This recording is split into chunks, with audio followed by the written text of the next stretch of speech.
2025. Good evening, everyone. Thanks for joining me in this video. Please, if you have the phone number or contact of this man on the screen, Major General Kefi, now retired. Should I say retired? Well, he was kicked out of the military. If you have his contact, please give it to me because I would like him to share his story to Fox News, and I will book the spot for him if he is willing to share his story. Now, before, I told you about the experience and the story of the former Defense Intelligence Head, Kunde Ondawumi, and today I am telling you about another story, and this man, you are still going to hear him. Now, this one is not even far. This thing happened in 2021. This man was, handed an operation to. As a Major General, he was appointed to coordinate an operation against Boko Haram. So you know what this man did? He arrested the top 5 leaders of Boko Haram. He arrested all of them.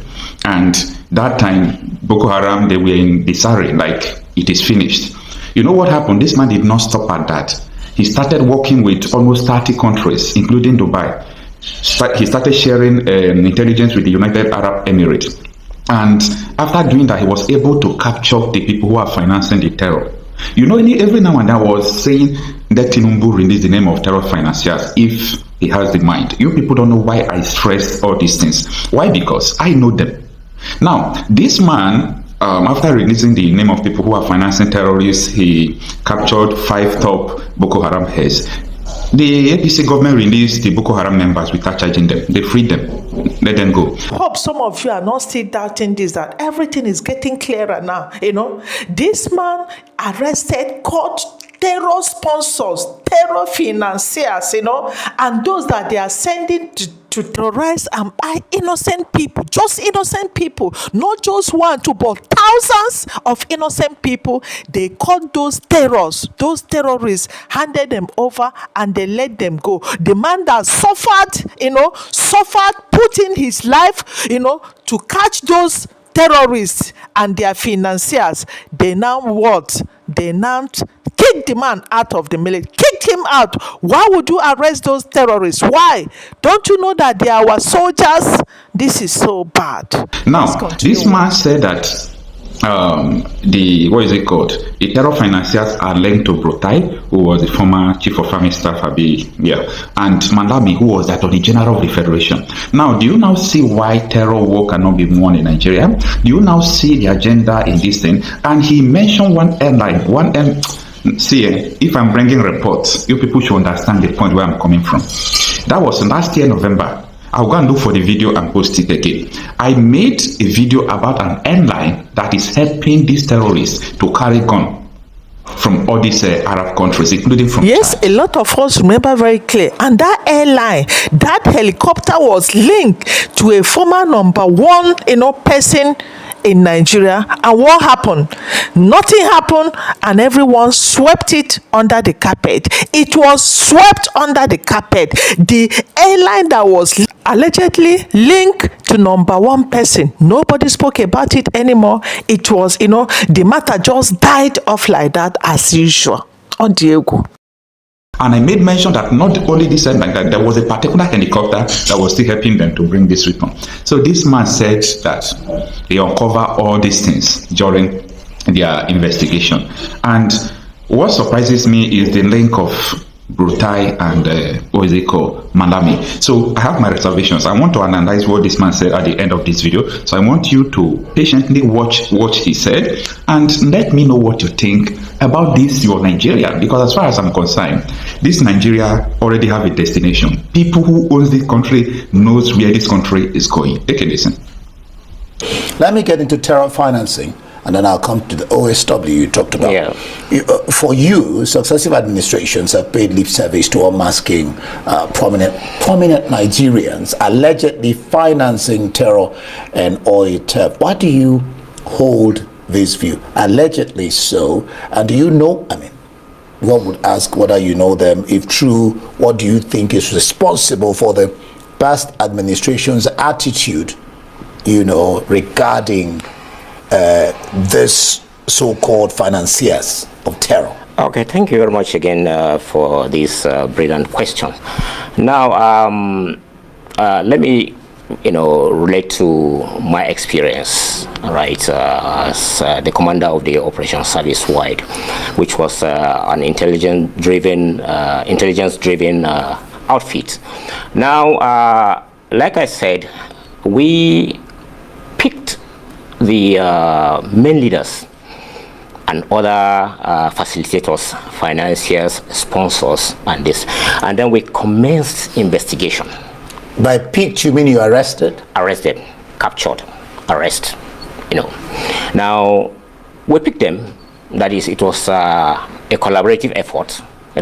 Those elements that I mentioned, and investigation was ongoing. And the investigation team was made up of representatives from the Department of State Services, from the Defense Intelligence Agency, from the military police, that's the army aspect of it, from the NFIU, the investigation, and it revealed so much. And like I earlier said, right, certain intelligence was shared. We were collaborating with about 33 countries in Europe, Western Europe, Asia, and other distant were collaborating with us and distant. Now, in the course of the investigation, we stumbled upon names of individuals, prominent individuals, and some of them are still prominent, and including the owner of an airline who was ferrying weapons allegedly for Boko Haram and other reasons. So those information, we took our concern, made our concern known, the investigation in terms of interim listening to the powers that be at the time. And some of those people were linked to even cabinet ministers. Some of the people were even arrested. Some of the people who were investigating were linked to them. Were linked to senior military retired now of generals and the rest, linked to many prominent distant.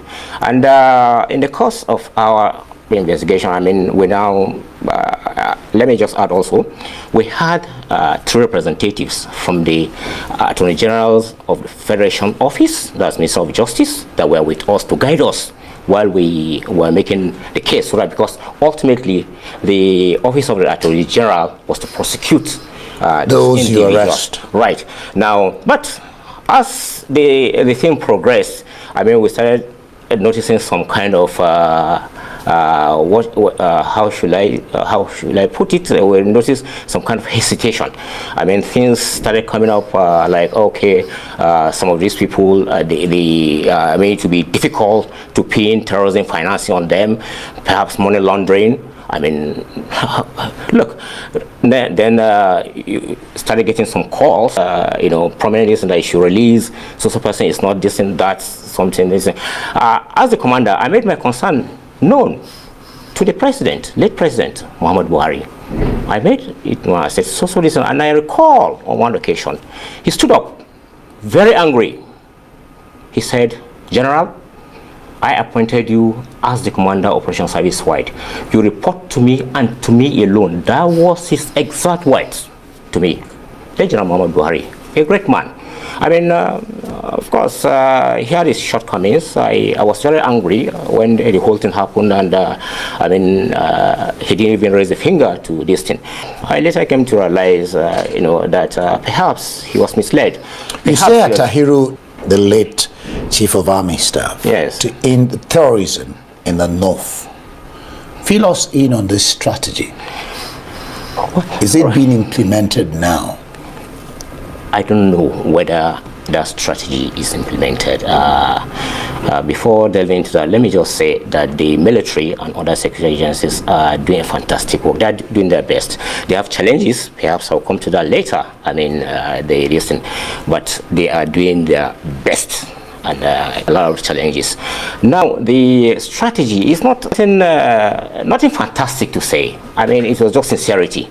Now, we had the OSW, which was on, right? It's set up in 2020. You actually headed the OSW, yes. And the mandate was to dismantle the terrorism financing network in order to fight against terrorism and insurgency. Will it be correct to say that you could not achieve that mandate?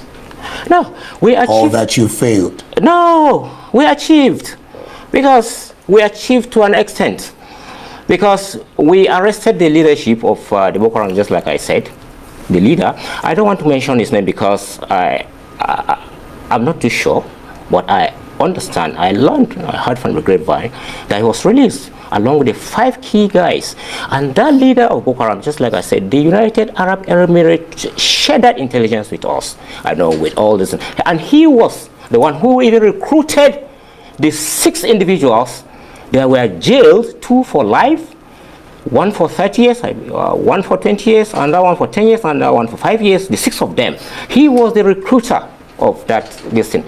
And yet, right, that man I learned, he and the 5 other guys who had this thing were released. I don't know for what reason. I don't know what reason. They were never prosecuted, not to the best of my knowledge. I don't know whether they were this, but they were never. Yes, you've heard from the horse's mouth. They were caught and let go, and none of them was ever what? Prosecuted.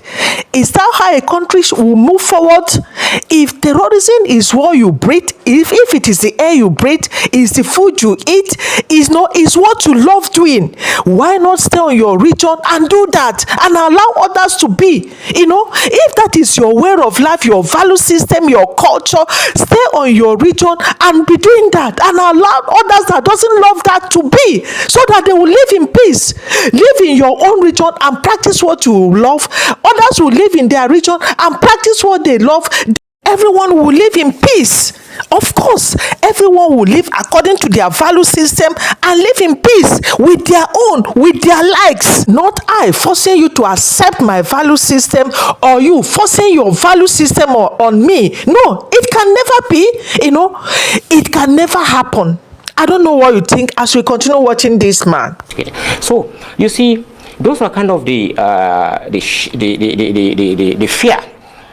If I may use that term or word, the fear that one has over what has happened right now in terms of the arrest of those leadership.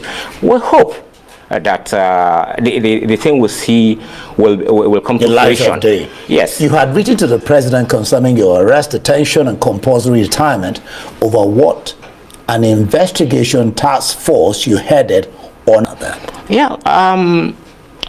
Like I was arrested on the 18th of October 2021 and detained for 64 days under terrible condition, stripped of all my dignity.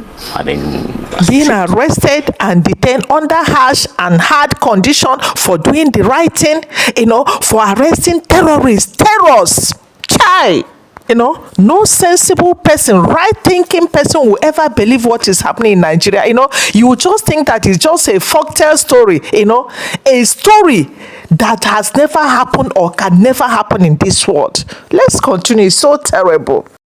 A general being my head here removed by a soldier, my boots, I was left barefooted, and in a cell. It was a terrible situation. And then on 21st of December 2021, they came to release me and they handed over my letter of compulsory retirement. And I made effort to get across to the late former president. And let me just add, as bitter as I am, as pained as I am over what Buhari did to me, as I said, I realized that he was naive. He was misled. Look at this one, still defending who arrested and detained him under harsh condition just for doing good, for doing the right thing, and you are here saying that he doesn't know what he was doing, that he was deceived. Says who? Who told you that it's not their agenda? Who told you it's not in their pipeline, in their plan? I don't even understand you anymore. Defending, who tried to eye you and even kick you out of the military, just like ordinary criminal, and you are for that, I forgive him, and I urge anybody who has this thing, if it's on account of me, to forgive him for these things. But anyway, coming back to that, on the, I made strenuous effort to have that injustice corrected. It wasn't. Now, on June 7th, 2023, That was exactly 10 days before my late mother passed away. She died on the 17th of June. Along the Kaduna-Abuja highway, I and my driver, we survived an assassination attempt. We were pursued by 2 vehicles, and at a point I had to call the commander of the troops along the highway, whom was appointed at the time. I was the general officer commanding 1 division, and they came, and that was what we were able to get away. That was the 4th attempt. And on that, when that thing happened, of course you can imagine my state of mind. I mean, 2 years after I was thrown out of the army, nothing done, this, and so I now wrote to the president, Bola Ahmed Tinubu. I wrote, and I passed the letter, through a reliable listen to get across to him, because I didn't want to send it through the open mail. I never wanted this thing to be in the media. So that was, it was signed on the 21st of June 2023. Nothing was done. 6 months later, if you recall, January 2024 last year, that was when the news first broke this day, and then you invited me to arise, and I came and listened. Then I'm afraid my time is up. We didn't have time to talk about the presidency institute, yes. BOI, which again you heard it was convened there, like you yes. said, by the NSA, uncovering 295 oil tankers that yes. convert petrol with major oil smugglers identified. Glad you are watching up to this point. This man was kicked out of the military. He was maltreated. You do know his crime. He was trying to fight insecurity. He was trying to release the name of terror financiers. That was the reason why a whole major general was kicked out. He was, brutalized. So, if I, Okochapi myself, is coming out to tell you people that this terror network, this terrorism will not end in Nigeria. Nigeria government don't have the solution. They don't have all this. If I'm telling you, people will think that, oh, it seems this guy hates Nigeria. Or no. I don't talk about what I hear. I talk about what I know. Do you understand? I talk about what I know. Now, the situation here is very dangerous. So, terror financiers, like people who are financing this terror.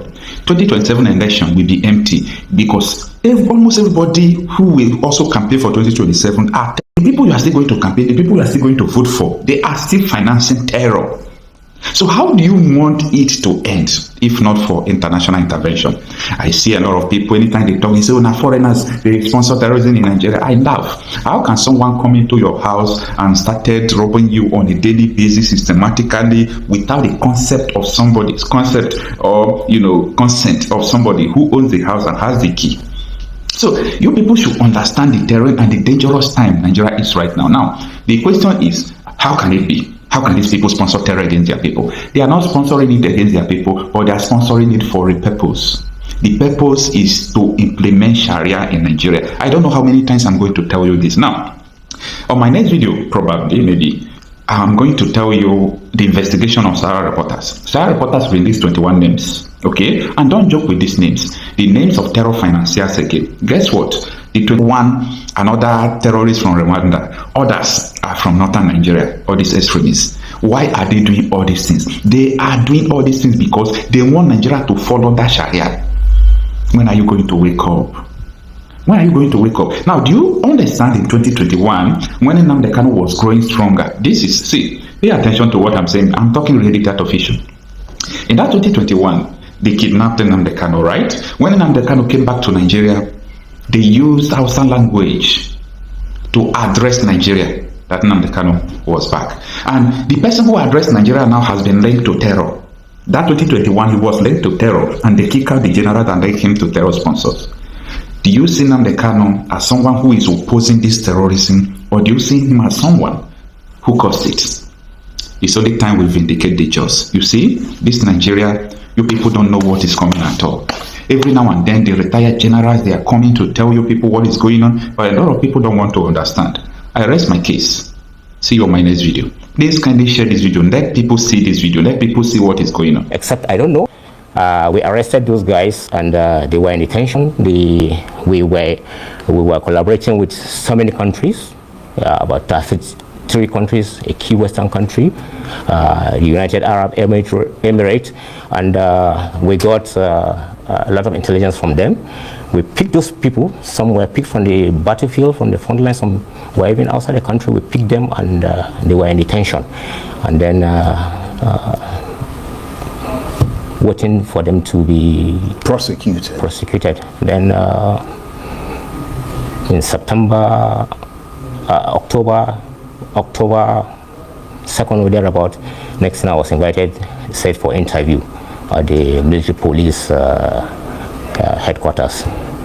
And I went there on the 18th, and I was arrested myself and detained in a cell. What for? I don't know.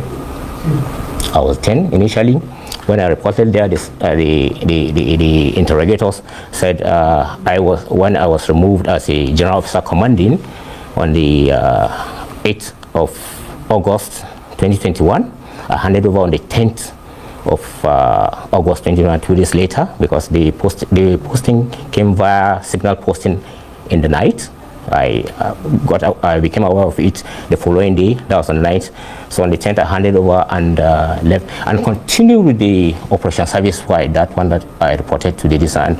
The Operation Service Wide was a multi-agency and military, organizations that were distant. And the DSS was there, the NFIU was there, the NIA was there, the DIA was there, and other. And I was the head of that organization, and I reported straight to the president. And we picked those people, those top, including the leader of the Boko Haram, including 5 of the key guys of this thing. I was invited, and then when I got there, they said I was removed as a general officer commanding. That was, like I said, on the 10th of August, and I didn't report to the resource center, the Nigerian Army Resource Center, where I was posted. And what really happened was that when I was removed, I reported straight to the presidency, and I said, okay, this was what they said, do not report. That they were going to address it. Right. And so I didn't know it was set up. They kept on this thing. I tried to report, they refused to this thing. The former president is there. There are people there in the presidency. Well, I have to say, that part of it sounds very complicated, yes, because we don't really know the background. We've heard everything this man has said, that when you are doing the right thing in a country you call your own, doing the right thing to stop buying up people, to make the country move forward, to make the country to develop, for everyone to benefit, and you're trying everything, putting your life to stop terrorism, to the extent of capturing the terrorists, and listing out the financiers. Instead of you to be appreciated and praised, you are kicked out of your job like a common criminal. This is sad. I don't know what you think in this. Let me know what you think, because this is very, very bad. And please do not forget to like, share, and of course subscribe to this channel. Thank you as you do that.